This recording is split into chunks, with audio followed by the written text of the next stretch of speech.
Okay, we got a no cooling call here. It's potentially a warranty call.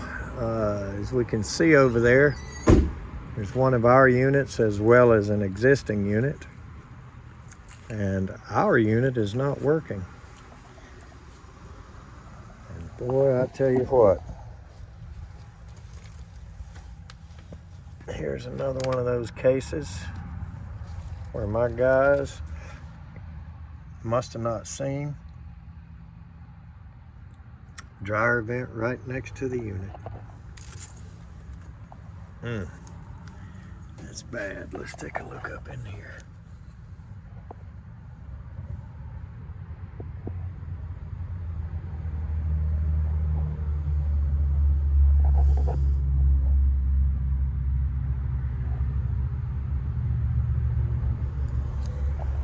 Yeah, I don't see that it's been a problem yet. The newer dryers don't really put out so much lint like the older ones did, but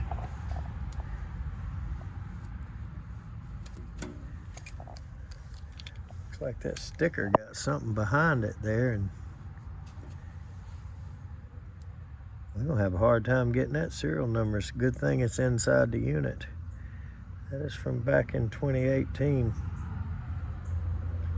The pre-COVID days. Well, let's open it up and see what's wrong.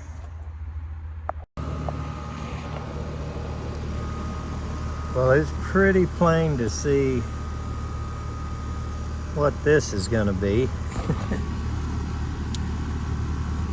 Definitely a cap and go here, or at least that's what appears to be wrong at the moment.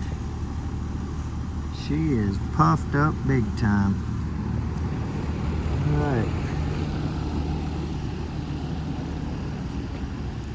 let's get the power off.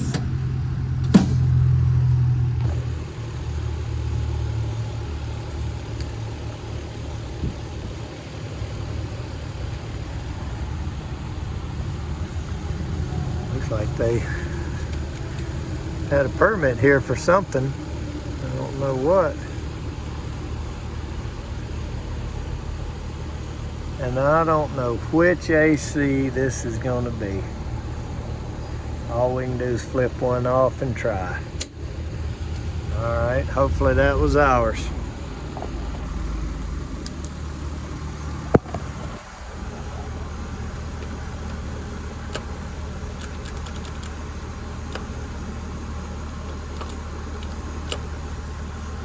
Looks like we're dead now.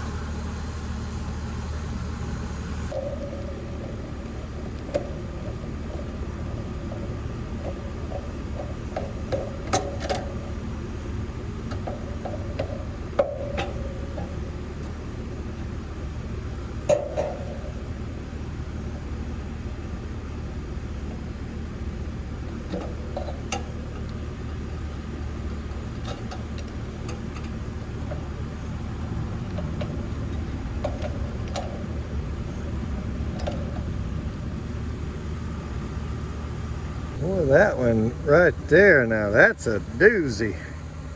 That one is puffed up. I might should have got my gloves out to handle that.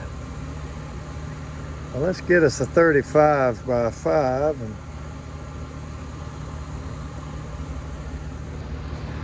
get this thing fixed.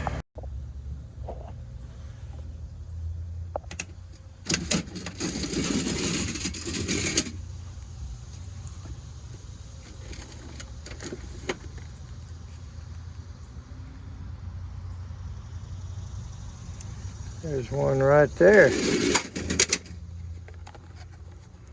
it looks like the 35 is the last one that's in the small can, so we won't really have to change the bracket or anything.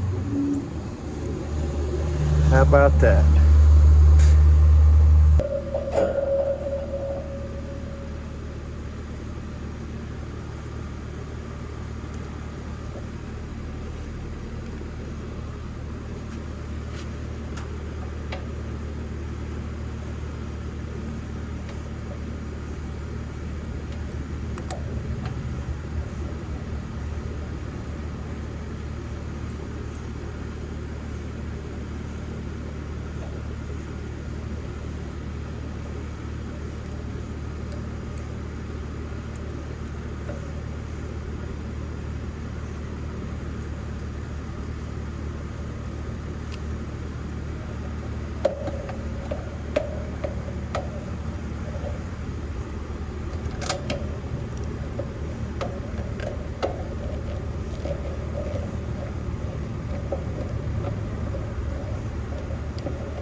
Trane gives us a really short jumper.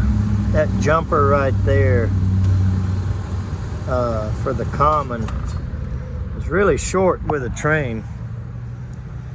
So I don't really always get the opportunity to turn this thing where you can see the sticker, but that's okay. It's our machine. We'll be the one taking care of it anyway, so.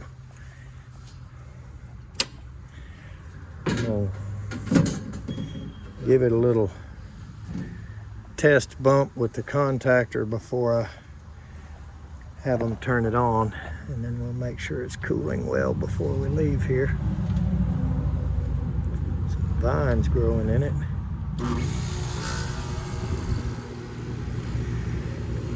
Alright, so there's compressor and fan. Sounds pretty good.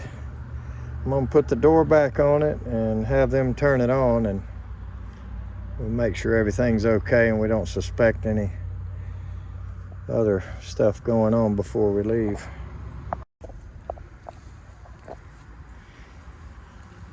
Okay, I called the customer and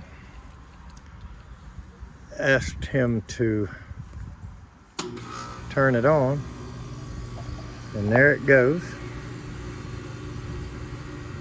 I'm gonna listen at it a few minutes, and we'll take a delta reading on the temperatures from return and supply.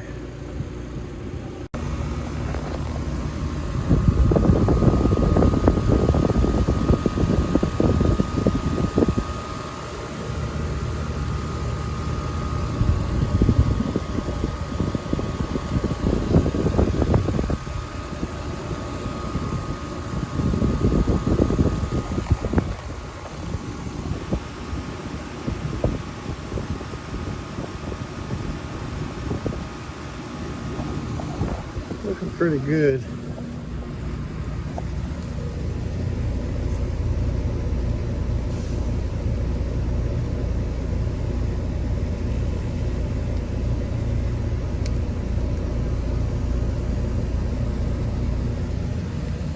Calling for a 10 on subcooling. And I do not charge heat pumps high.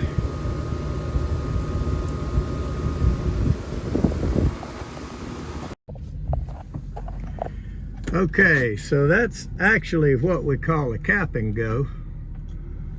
I just did a quick check just to look at the refrigerant at the customer's request. I was not really suspicious of a charge issue. We were getting right at 20 degrees delta in a couple of the vents. Tested one return and 2 supplies, and that's only after it'd been running, I don't know, 8 or 10 minutes. So I did go ahead and drop the gauges on it. He asked me to. I was glad to do it, and it looked good to me. Now I see that it's you know, you're probably, some of you's going to notice that the subcooling on the label on the data plate there, the subcooling is calling for a 10, and of course that's -3 or +3, but on a heat pump I just do not go all the way. So when it's asking for a 10, I'll do about 8.5 to 9 at the most, just because of the fact that it's a heat pump, and in the heat mode they'll let the filter get dirty and they'll have it in there running, you know, hard in the winter time, and that head pressure will go up, and you know, that's just something I've always done, and it's served me well. If any of you feel different about that, you're certainly welcome to drop a comment below and say what you think about it, or you know, if you go absolutely up to the full 10 that it's calling for, or what you do. Now a lot of that has to do with line set length. You know, if you have a long line going across a hot attic or something, you might, you know, for cooling, to get your performance, you're probably going to need, you know, more subcooling as far as the charge goes. That's really why that's designed that way, with the plus or minus 3 degrees. You know, a short line set will act different than a longer line set. You know, you'll get different performance levels out of it, etc. But on a heat pump, I always drop light. That's just what I've always done, and saves me from some of those high pressure limit calls, and you get out and nothing's really wrong. It's just hit high head pressure and turn the outside unit off for protection. And you go inside and their filter's dirty, and they say, oh yeah, I was going to change that. There you are. So I have found it very effective to drop about 1 or 1.5 degrees light on the subcooling for heat pumps. All right, quick and easy. Let's hope the next one is the same way. Thanks for watching.